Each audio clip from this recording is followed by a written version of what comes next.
رمضان المبارک یو قیمتی او د چانس میش ده او اوخیار انسان د چانس نه فایده اخلي. کاروباری خلک په دې خبره باندې ډیر خپويږي. یو کاروباری بل کاروباری ته وای پلانی چې یو چانس لګيږي یا لګېدلې ده راځي چې شریک شو. بلکې کله نا کله داسې کوي چې په دې چانس کې ځان سره بل شریکوالم نه شریکي،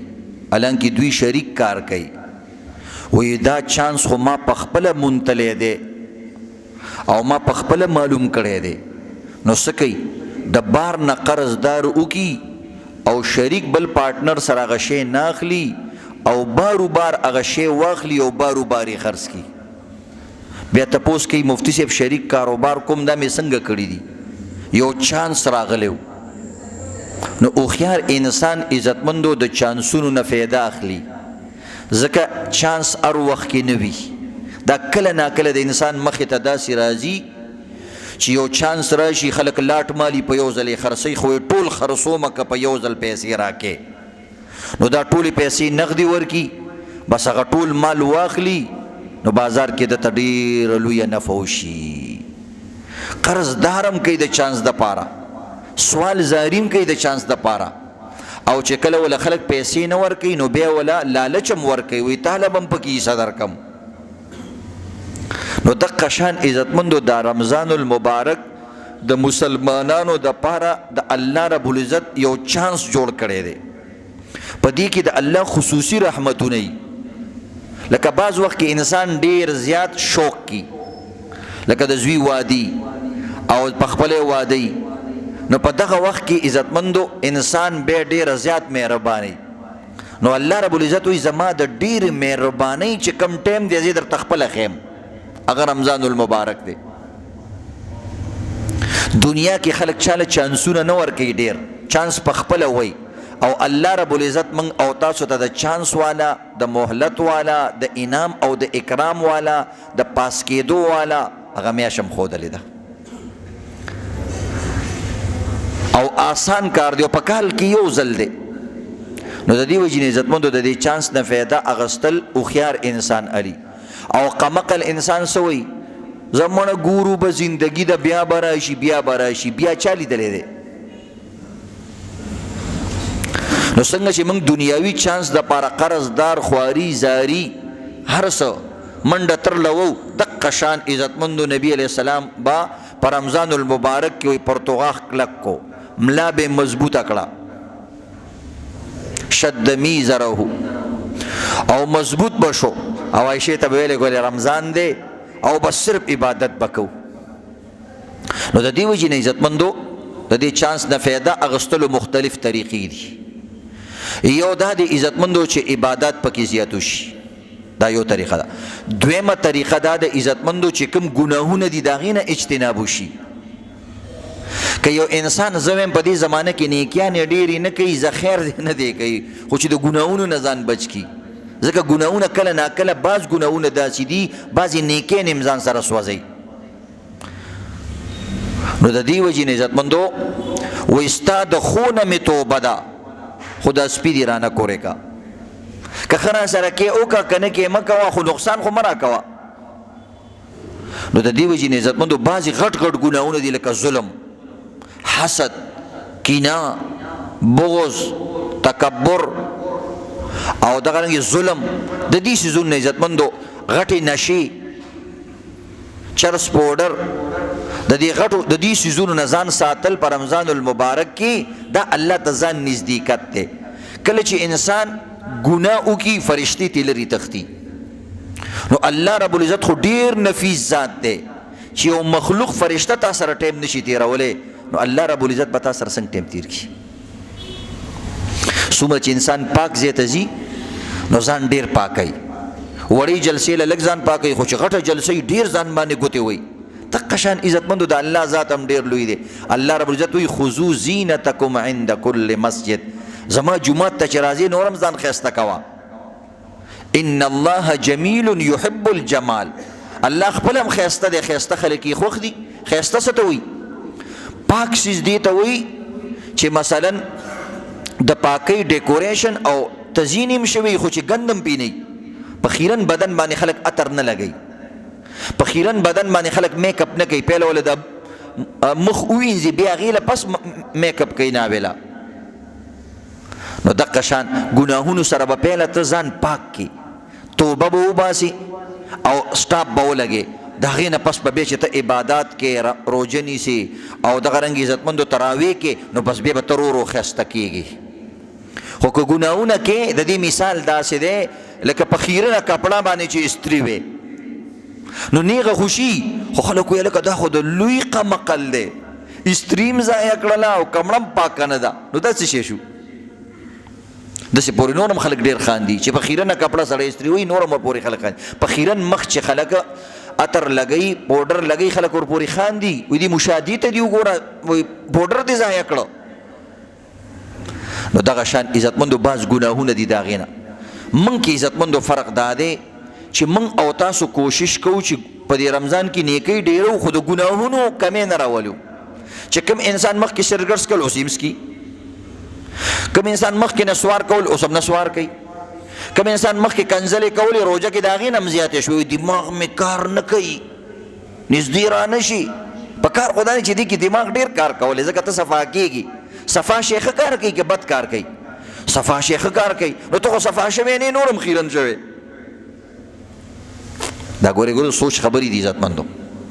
یو درجه خیر دی، موږ دا نه وایو چې یو انسان دی بالکل ځان نسبرګ جوړ کي. تدریجن ګوره الله احکامات هم تدریجن، ځان سره خواري کوه، ځان سره محنت کوه. یا که دنه ګناه وشي نو په روژه کې ډېرې توبې وباسه، یا الله دومره پاک چانس و، دومره پاک موقع وه او ما داسې کار وکړو. نو داسې به ټول کوو که نه انشاءالله. نو یو طریقه دا ده چې نیکیانې زیاتې کول، دویمه طریقه دا ده چې عزتمندو د ګناهونو نه ځان بچ کول، او دریمه طریقه دا ده چې کومه نیکي چې کوو چې دا هم خو په یو ښایسته ډول باندې وکړو که نه، داسې نه چې نیکي دې نه وي شوي. نو د هغې دپاره د روژې احکامات دي، د اعتکاف احکامات دي، د تراویح احکامات دي، د مونځ احکامات دي. نو انسان له پکار دی چې روژه کې دا مونځ لږ نور مزیدار کي، ټیټ کي، ځکه موقع ده، چانس نه فایده اخیستل پکار دي. نو چې یو چانس راشي او ته هغه سړی درته وایي چې هلکه چانس دی او ته وله چینج شي، یوسې چینج سکې وله یوسې، وایي خدای دې غر که چې غر کي، موږ دله چانسونه درکوو ټیک ده. او ته ورته دا پیسې نه دي څه؟ وایي بلکل پیسې دي، خو دا به شماري څوک؟ زمانه خپل کار کوه، دا خو د ما پورې خندا کېږي. نو دغه شان عزتمندو اعمال وړل دي، خو د چینج په شان باندې نه، د نوي نوټونو په شان چې کړپاره کوي، چې مونځ دي داسې چې عزتمندو بس کړپ کې پې کار کېږي. چېرې یو سړی وایي دا مال راکړه، بعض وخت کې نوی شی چې راشي که نه د چینه نه، هر یو سړی وایي هلکه مخکې نه وایي هغه ټول مال وساته. نوي نوټونه د هر چا خوښي، کړپېدونکي نوټونه د هر چا خوښي، ځلیدونکي کپړې او دغه رنګ عزتمندو څیزونه د هر چا خوښي. نو خپل دې مونځ له لږ چمک دمک به ورکې. چمک دمک څنګه طریقې سره ورکېږي؟ مثلا مخکې د عزتمندو ساده 5 وخته مونځ کوو، اوس به سره تراویم کې یو 20 رکاته، او صرف 20 رکاته نه، عزتمندو د هغې نه پس چې امام، دا خو یو ډیوټي والا کار دی، د هغې نه پس ودرېږه یو نور مونځونه وکړه، د شپې را پاسېږه بیا یې 2 رکاته نور وکړه، بس خپل زنګ پاکول دي. نو او الله ته زیات نږدې کوي. فاستبقوا الخیرات، الله وایي د خیر په کارونو کې مخکې شئ یو بل نه. نو زمونږ خلک د دې څه ترجمه کوي؟ فاستبقوا الخیرات، چې د مومندانو خیرات نو اول پینډې له ځان رسوه، ځکه غوړه ژړه خوروا پکې ملاویږي. مونږ ته د پښتنو او دغه رنګې د ماجرو خیرات وي نو پولاو له مخکې ځان رسوه، ځکه وروسته پکې بیا غوښه کمیږي او ګازرې پکې کمیږي. دا عزتمندو موږ کې فرق دی. خیر بهترین کار ته ویلی کېږي، هغه چې هر یو کاري بهتر انداز کې کوه. نو مخکې د مونځ کې مثلا عزتمندو وړوکی صورت ویل، اوس پکې لږ غټ صورت وایه، ځکه د مینې او د محبت دوران دی، دا ورځې دي او مینه محبت باندې څوک نه ستړی کېږي. ټیک د ستړی شوي آرام وکړه، بیا د شپې را پاسېږه، بیا را پاسېږه، دکان کې ودرېږه. مړه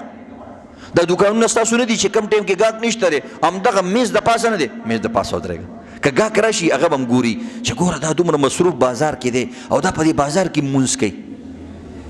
نو عزتمندو دا ستا پوره دعوت دی. زمونږ خلکو یې ځای به پاکي که نه، نو ته خیرن ځای کې ناست دی، څه باتروم کې خو نه یې ناست، دلته ته رزق ګټې چې کلم ظاهري نجاست په یو ځای کې نه مونځ کېږي. بعض وخت جمعې مونځونو کې خلک په سړکونو ودرېږي، بالکل کېږي. د جمعې مونځ خو صحرا کې هم کېږي. د 15 وخته مونځ دپاره جومات شرط دی. د جمعې مونځ دپاره جومات شرط نه دی، هغه هر ځای کې کېږي، خو نقصان به چاته نه رسې. نو پاک ځای دی ودرېدل عزتمندو، هېڅ خبره نه ده. حالاتو سره به چلېږي عزتمند.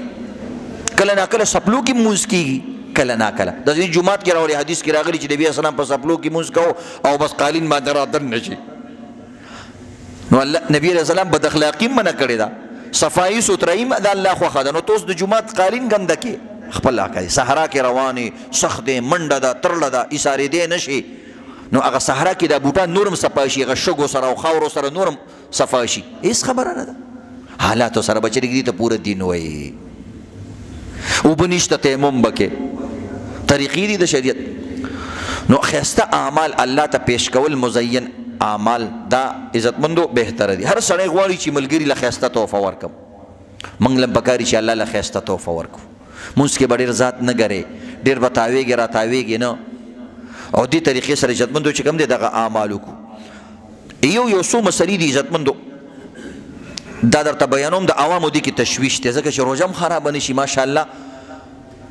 د روژې خلک ډېر خیال ساتي چې کوم کسان یې نیسي. نو هغې کې بعض اعمال دي، مثلا یو انسان د سترګې خوږېږي، هغه وایي چې سترګو کې ډراپ اچوم، دوایي اچوم. نو آیا دې سره روژه ماتیږي که نه ماتیږي؟ نو د سترګو ډراپ سره عزتمندو د اکثر علماو په نسبت باندې روژه نه ماتیږي. دغه شان عزتمندو سترګو کې کجل اچول، رانجه اچول، دې سره روژه نه ماتیږي. بعضې کسانو ته ذهن کې دا خبره راځي چې بهی سترګو کې کله موږ دوایي واچو یا کجل رانجه واچو نو مرۍ ترخه کېږي. واقعي داسې ده، ځکه د سترګو د طرف نه مرۍ ته حلق ته لاره شته،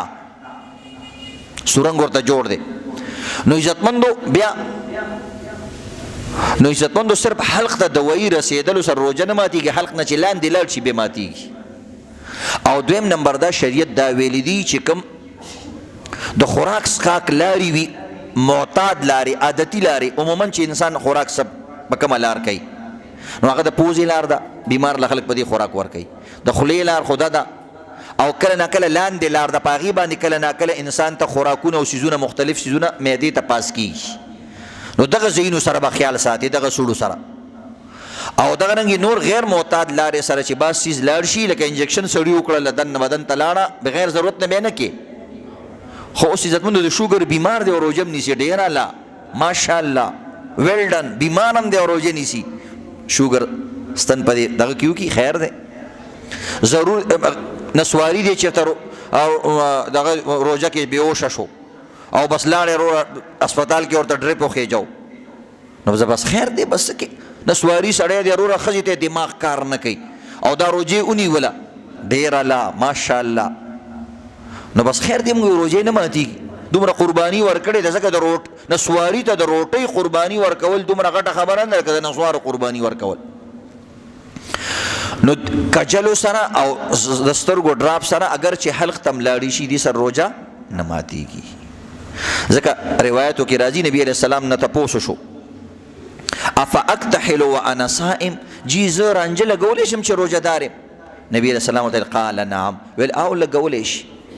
خو د رنجو به عزتمندو ګورې دا یاد لرئ، رنجو کې به د ښایستونو دغه نه کې څه ناوې خو نه،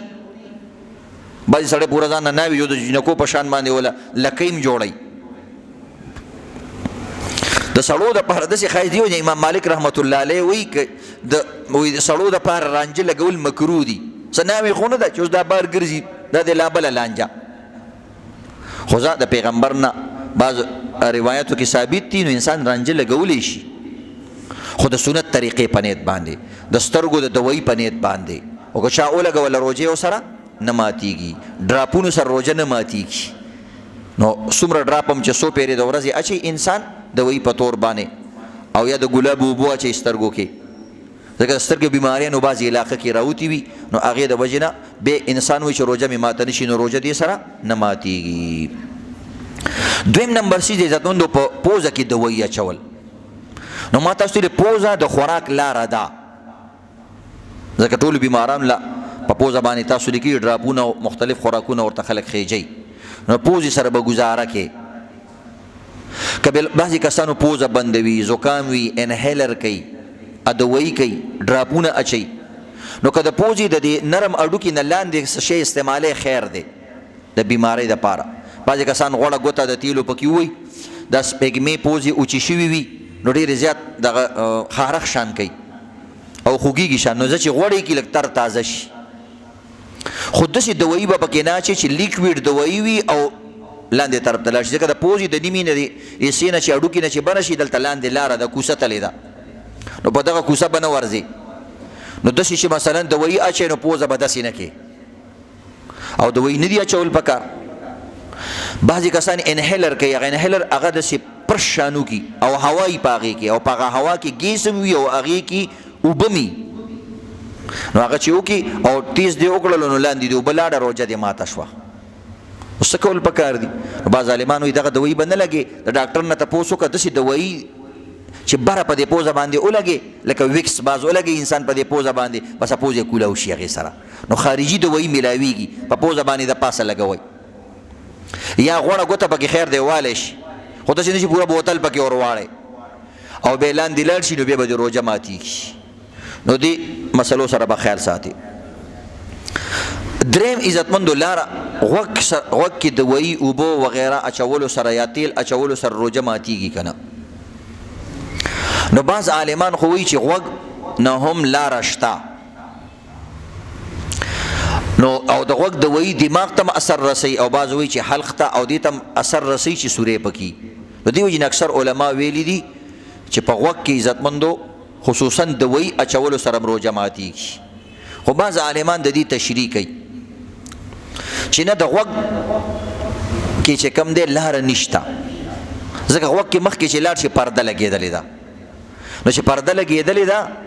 نو پرده خو یو څیز رامنې کوي که نه نو که ته اوبه واچولې که تیل دې واچولې مخکې یې نه پرېږدي نو چې نه یې پرېږدي نو بره دماغ ته هم لاندړ او لاندې طرف ته خو اسیم نه ځي نو لہذا هغوی د دې تشریح کوي که بالفرض د دې انسان د غوږ پرده شلیدلې وي او د هغې علامت دا دی چې غوږ کې زخم وي کوم ځای کې چې زخم وشي نو بیا هغه ځان ته د هغې مثال د لمدې خټي ځان ته اوبه راکاږي تیل هر څه راکاږي او بل طرف ته پاس کوي خو چې کله وچوي نو بس بیا هغه څیز مخکې نه پاس کوي نو د دې وجې نه عزتمندو که د چا د غوږ پرده شلیدلې وي یا غوږ کې زخم وي نو دوایي پکې واچوله نو بیا روژه ماتېږي احتیاط په دې کې دی چې یو روژه ونیسي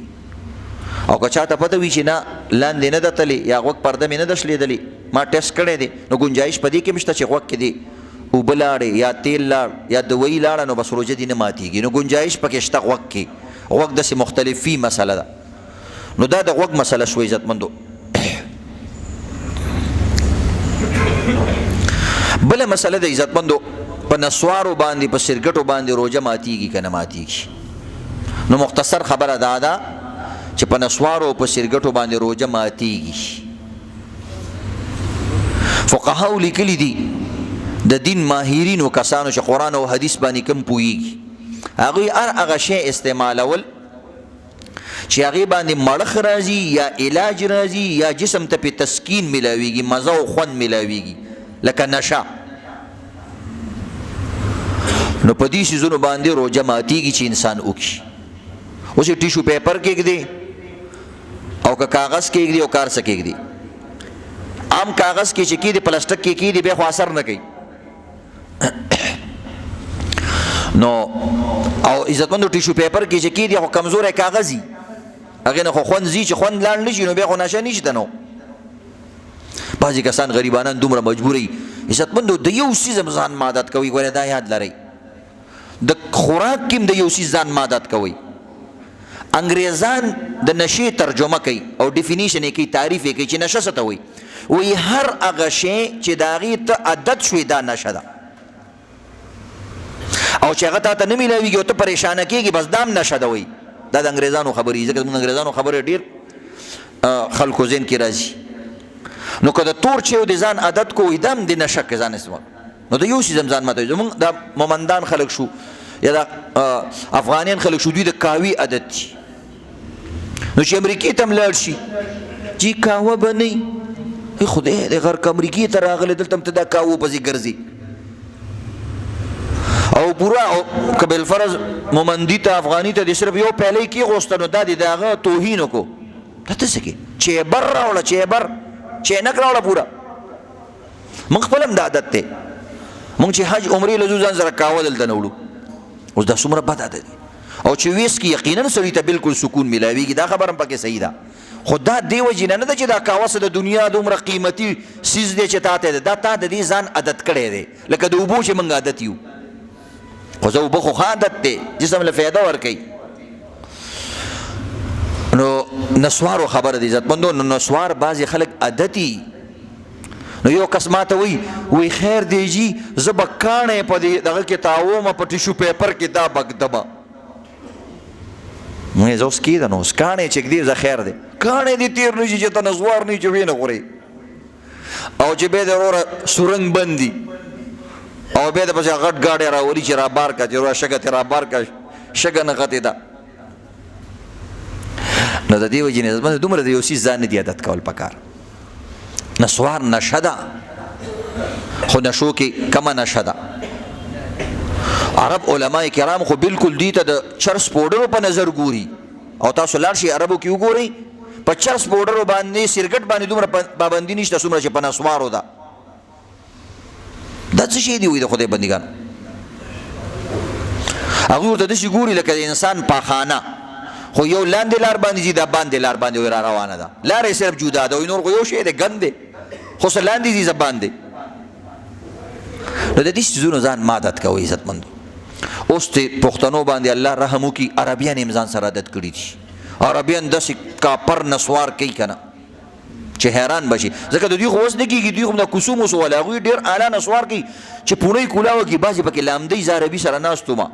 یقین وکړه دا ټول هغه خواوشا کسانو باندې د هغې هغه اثر او خوشبو لګېږي قسم قسم دغه نه جوړی که نه اوس پکې ترقي راغلی ده نو نسواریان تباه دي خلک وایي غریب تباه دی موږ یو روژه کې نسواریان تباه دي اکثر چې کوم سړی جنګ وکړي تپوس ترې وکړه نو بس جب کې به د نسوارو ډبې یا پوڼۍ پرته نو دا دومره بیکاره څیز دی د دماغو نه اخلاص کړي اکثر کسان چې طلاق ورکوي موږ ته تپوس کړی دی نسواریاني سوچ کوه او چېرته چې جنګ وشي وروره چې هغې چک کې یا چېرته اکسیډنټ وشي چې ګوري چې جب نه شناختي کارډ راوباسي د هغې به د نسوارو پوڼۍ راوځي ولې ځکه نسواري سړي دماغ کار نه کوي بل چې دې مخکې شي هو به داسې مخکې پاکستان کې ګاډي کله تیزي چې کله یو سړی د بل نه مخکې شي راشه کې راځي ته وایې که قتل یې کو ولې به مانه مخکې کېږي نو نسوارو نه عزتمنو ځان وساتئ خو که چا روژه کې واچول که کوم انسان پېشمني کې واچول او اوده پاتې شو او د اذان نه بعد راپاڅېدو نو روژه یې ماته ده لکه د دې ذراتي د دې خپل لاړې خپل اثري دننه دې تلي دا ته چې دومره په دغه کې سر کې خدا خو دې مال پاس کړی دی که نه که ته څه خو مې خوړلي نه دي ته ورته خدای حاضر ناظر عمره ته چې روټۍ وخورې په هغې تاله ډېر سر کې راځي که په نسوارو وایي په نسوارو دې وجې نه دا اردو والا دوی ته وایي نسوار ډال نه نه موږ ته وایي نسوار اچول هغوی وایي نسوار کانا ډال نه ته هغوی کانا وایي نسوار خوړل نو دې سره عزتمندو دغه کېږي ځکه نشي څیزونه دا یو د نشه مو کړله بیا چې روژه مې لا ماته ده که نه نو دا کومې روجي دي چې ښه مزېدار سور کې وروره په خوب کې تېروه ټوله ورځ دې خوب کړی دی بیا مازدیګر راپاسې دی ماښامه پورې د نه وخت نه تېرېږي نو بیا دې ورور چونډۍ م راواغسته هغه هم دې په ټیشو پیپر کې تاوه کړه دا مو سره کې نو دا کومه روژه شوه ټوله ورځ ودی او دغه لږ ګنټه نیمه د هغه دې په نسوارو تېره کړه نو دا روژه دې روژه به ته څه ته وې روژه خو دې ته وي چې انسان لږ تږی شي لږ اوږې شي او لږه غصه وله ورشي بیا هغه غصه اوسکي د الله دپاره دې ته وایي روژه نو د دې څیزونو نه عزتمندو خیال ساتئ بعضې کسان تپوس کې عزتمندو چې مسواک سره روژه ماتیږي که نه مسواک سره روژه نه ماتیږي عزتمندو که هغه وچي که لوندي که تریخي که خوږي ځکه مسواک د الله ډېر زیات خوښ دی د تراوو مونځ او د مسواک باره کې راځي نبی علیہ السلام وی ما به مسواک ډیر زیات کوله، نور به مې زیات کوله، خو زه یریدم چې په امت مې چېرته فرض نشي، ځکه د الله ډیر خوښ دی. سوچ کو دومره. او د تراویح باره کې هم دا ویلي دي، یو څو شپې وکړلې وایي زه بیا پرله پسې نه کومه، یعنې که دا 20 رکاته زما په امت الله فرض کړي نو دوی 15 وخته لمونځ ته نه ټینګېږي زموږ وروستني امتیان، نو بیا به 20 ته څنګه ټینګېږي؟ او واقع داسې ده که نه؟ نو بعض د دې نه غلط مطلب لري، وایي نبي علیه السلام خو 3 شپې کړي بیا نه دي کړي. خدای بنده نو دې حکمت ته خو سوچ وکړه ولې نه دي کړي؟ خوښې یې ډېرې زیاتې وې چې زما ډېرې خوښې خو زه یې ځکه ډېرې نه کومه چې په امت مې فرض نه شي. نو د دې وجې نه زموږ هغه نبي علیه السلام هغه چاهت ته خو ګوره که نه، د الله او د پیغمبر منشا ته خو ګوره چې الله پیغمبر څه غواړي چې تراویح د خلک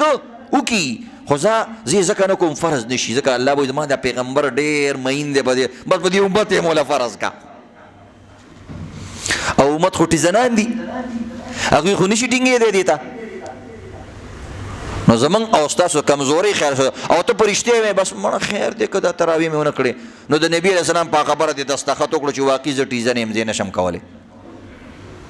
ځان بهادر ثابتول پکار دي چې زما د پیغمبر موږ دپاره دومره خوښې وي، که پیغمبر وایي چې سنت هم دي او ما کړي دي، که فرض نه وي زه د پیغمبر دپاره کوم، زما د پیغمبر خوښې وي، بس خبره ختمه. بعض څیزونو کې فرض او واجب او دې ته مه ګورئ عزتمندو، دا راته ووایي عزتمندو الله په نفل عبادت انسان بخي که نه بخي؟ نفل باندې حدیث کې راځي چې نفلونو سره ماته انسان ډېر رانږدې کېږي، ځکه فرض خو هر څوک کوي. نو دې وجې نه عبادتونو کې دا مه ګوره دا واجب دی او که دا سنت دی او که دا فرض دی. دا خو علماو د دې دپاره دا کیټګریانې جوړې کړي دي که یو انسان چېرته ګستاخي وکړي یا اخوادي خوا وکړي نو په کم عمل به کافر کېږي او په کم عمل به نه کافر کېږي. دا د دې دپاره جوړې کړي دي. مثلا فرضو کې ګستاخي وکړه لاړې چپه شوې انکار دې وکړو، او نفلو کې د دې دپاره جوړې کړي که د نفل یو انسان انکار هم وکړي بس قمقل سړی دی، دا پکې نشته او دا پکې نشته او دا پکې نشته، نو زه خیر دی کافر نه دی. د دې مطلب دا نه دی چې دا دې نه کوي، بس خلک د دې نه الټه وایي مانه نفل دي که نه، نو چې پیغمبر کړي دي او صحابه کړي دي او الله په جنت هم ورکوي، نو ته غواړې څه خدای دې غرکه، ته څه دپاره دا عمل کې؟ الله غواړي، رسول غواړي، جنت غواړي، او دا درته په دې نفلو میلاویږي. نو ستا مقصد څه دی؟ مقصد دی وښایه مقصد دی څه دی؟ مقصد خو د مسلمان هم دغه دی چې الله میلاو شي، رسول میلاو شي او جنت میلاو شي. دا په فرض هم میلاویږي، دا په واجب هم میلاویږي، دا په نفل هم میلاویږي. خبره ختمه. د بلال د خپو ټپونه نبی علیه السلام چې په جنت کې واورېدل هغې په فرض اورېدلي وو که په نفلو؟ په نفلو. وی د بلال دا ته څه کې؟ وی چې زه چې اودس وکړمه وی دغه ټایم 2 رکاته لمونځ کو. اوس که بلال دا ویلی چې مړه دا خو نفل دي دا خو څه نشته دی، نو د خپو ټپار به په جنت کې اورېدلی؟ نه، نفل د وجې نه خپو ټپار واورېدلو. نو دې وجې نه عزتمندو د داسې عالمانو بیانونه ما اورئ چې د هغې د وجې نه ستاسو عمل سره نفرت پیدا کېږي. دا اوس باقاعده عزتمندو یو بل دې دوران کې تاسو یو بله خبره کو، خبرو کې خبرې راشي ځکه زموږ زړه درد کوي. موږ دومره خواري وکړو په دې خلکو باندې، فضایل او طریقې سره تبلیغ والا مرکزونه جوړ کړي د دې دپاره چې خلک د فضایلو د وجې نه اعمالو ته رانږدې شي، او یو کس پکې راشي عزتمندو هغه داسې خبره وکړي چې هغه واپس د لارو نه الټه کړي. نن سبا یو بله شوشه د عزتمندو خلک دا وایي مړه قرآن یو سپاره ووایه خو په مقصد یې ځان پویه کا. نو دا خبره په خپل ذهن کې صحیح ده، خو دا د دې نورو عبادتونو نه علاوه ټایم کې داسې نه چې دا نور عبادتونه ورپسې جارو کې. بعضې کسان دا د فتنې په طور باندې دا جمله وایي مړه تاسو په دې ختمونو کې 3 شپې او 4 شپې ختمونه کوئ، ته پې پوهېږې؟ وایي نه چې زه خو پې نه پوهېږم. نو د دې مقصد څه شو؟ فایدې څه شوه؟ چې پوهېږې پې نه فایده څه شوه؟ نو تاسو ما ته دا وایي تاسو په دې فرض مونځ باندې پوهېږئ، فرض مونځ کې چې کوم سبق وایي تاسو پې پوهېږئ، نو بیا به دا هم پرېږدئ. دا فتنې اواز یې خو په خوش رنګه خوش الفاظو سره تا ته وایي. خبره صحیح ده چې قرآن الله د فهم دپاره نازل کړی دی، خو څه مطلب فرایض به کې باقي وخت کې به بیا قرآن راولې په هغې باندې ځان پوهې، داسې نه چې دا نور کارونه ورپسې پرېږدي. نو دا د دې وجې نه ولې حدیث کې دا نه دي راغلي چې څوک یو حرف قرآن وایي دته 10 نیکۍ نه میلاویږي، دې سره به څه کې؟ هلته ورسره دا ویلي چې پوهېږي پې نه. قرآن کې الله رب عزت ما پیغمبر د دې دپاره رالیږلی دی یتلو علیهم آیاتي چې هغه آیاتونو تلاوت کوي. دې آیات سره به څه کې؟ تلاوت ټکې په عربۍ کې هم تلاوت دی، اوس به څه کې؟ وې د دې لپاره مې دا پیغمبر را لېږلی نو دې دی او د دې په ځای باندې ته قرآن راواله چې یو انسان تراویح نه کوي والله که هغه قرآن هم رالي د تراویح په برکت خو قرآن راوالي چې تراویح وکړي نفلونه وکړي نو الله ته څه شي نږدې شي نو الله رب عزت پرې رحم وکړي نو بیا سبا باندې قرآن راولي یاره قرآن ډېر ښایسته کتاب دی مړه قاري صاحب داسې ښایسته تلاوت کو په دې زړه مې اثر وشو ته راشه چې دې قرآن کې به صحیح سبا ترجمې ته هم کیني او تفسیر ته هم کیني تاسو یقین وکړئ چې کوم کس وایي چې قرآن ته څه ضرورت دی هغه ته تاسو سپارې په ترجمې ویلي هغه به یو هم نه ویلي او کوم کسان چې تراویح کوي نفلونه ډېر کوي دوی به ترجمه هم کوي دوی به تفسیر کوي او دوی هر څه کوي نو دا بعضې وخت کې فتنې تا د یو څیز نه په بلې طریقې سره اړئ دومره قرآن ته څه ضرورت دی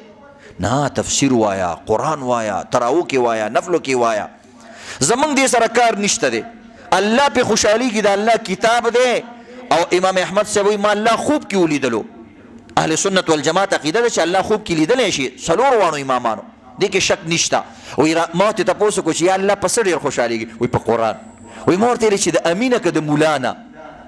ځکه زه خو مولا وم مال کېدای شي موږ له پکې لږ درجه ډېره راکړي چې پې پوهېږي که پې نه پوهېږي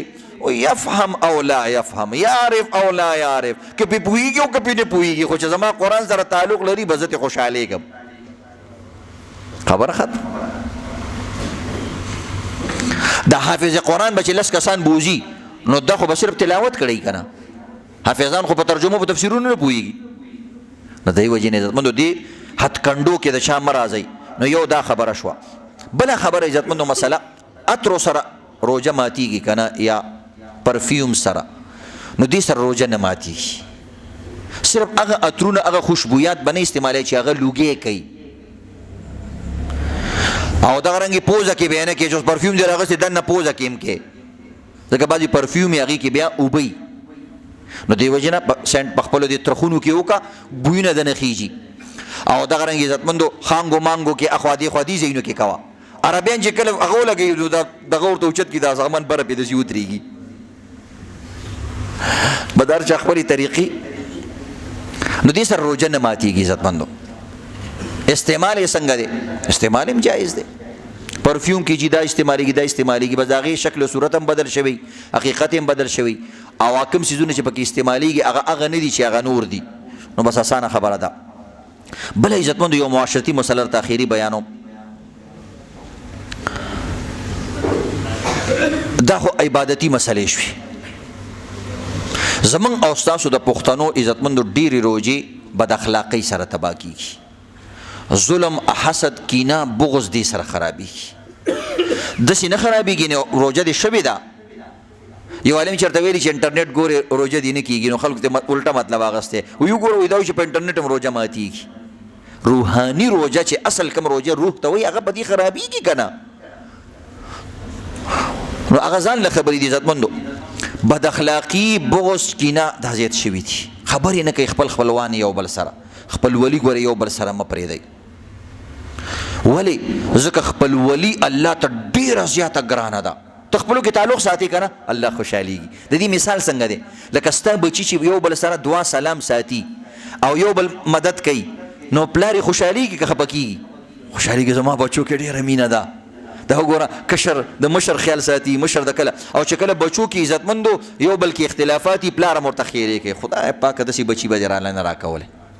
دقه شان چې کله انسانان په خپلو کې مینه محبت کوي رب کائنات خوشحالېږي وایي دا زما پیدا کوونکي خلک دي ما پیدا کړي دي د پلار خو عارضي بچی دی اصل خو ما پیدا کړی زما مخلوق دی وره دا انسانان خو اصل د الله دي یعنی الله پیدا کړي دي پلار خو له عارضي او لانه جوړه شوې ده الله بغیر د پلار نم پیدا کولی شو لکه آدم علیه السلام چې پیدا کو بغیر د مور نم پیدا کولی شو لکه آدم علیه السلام بغیر د پلار نم لکه عیسی علیه السلام خدا الله صرف موږ د دې وجې نه وکړو چې د یو بل به تاسو خیال ساتئ ځکه مې د ده نه پیدا کړي نو دا د مینې او د محبت دپاره به یو بل سره وخت تېرئ رشته داري چې الله پیدا کړه نو رشته داري ابو داود شریف حدیث دی الله ورته یو خوشخبري ورکړه رشته داري ته وایي رشته دارۍ ته ځان پېژنې تاله ما څومره حیثیت درکو وی الله څه حیثیت دې راکو وی ته ما د خپل نوم نه پیدا کړې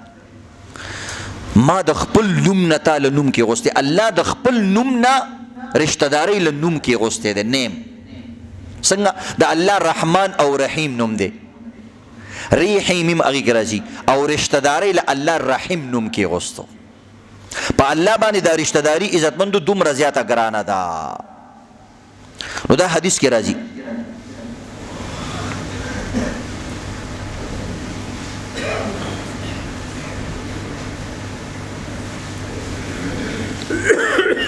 نو بیا رشته داري خو چې الله ول نوم کې غوستو نو بعض وخت کې چې چا باندې پیرزو کې نو بیا هغه ډېر نازولی شي. څه شي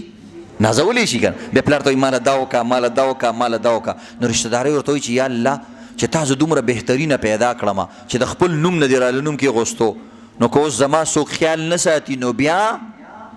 بعض وایي د عرش چې کله د قیامت ورځي الله وایي دا رشته داري به عرش ونیسي چې یا الله تا خو ویلې چې زه تا د خپله نومه پیدا کړی او ما سره خو خلکو عجیبه کارونه په دنیا کې کړي ستا د نوم خیال یې مونه ساتو. نو الله رب العزت ورته اعلان کوي اے رشته دارۍ یاد لره زه تا سره واده کومه چا چې ستا خیال وساتو زه به هغه خلک جوړومه ترقي به ورکومه او چې چا ته قطع کړی او ماته یې کړې زه به هغه ټوټې کومه. نو په دې مه خوشحالېږي مړه زما خپل خپلوانو سره نه لګي نو تا سره به د هغوی لګېږي چې ستا سره نه لګي ته یو یې ورسره نه لګي نو هغوی ډېر دي نو ځان دې بس یو سیټ ته کو. ها بعضې وایي چې زموږ رشته دار خراب دی نو کم انسان روغ دی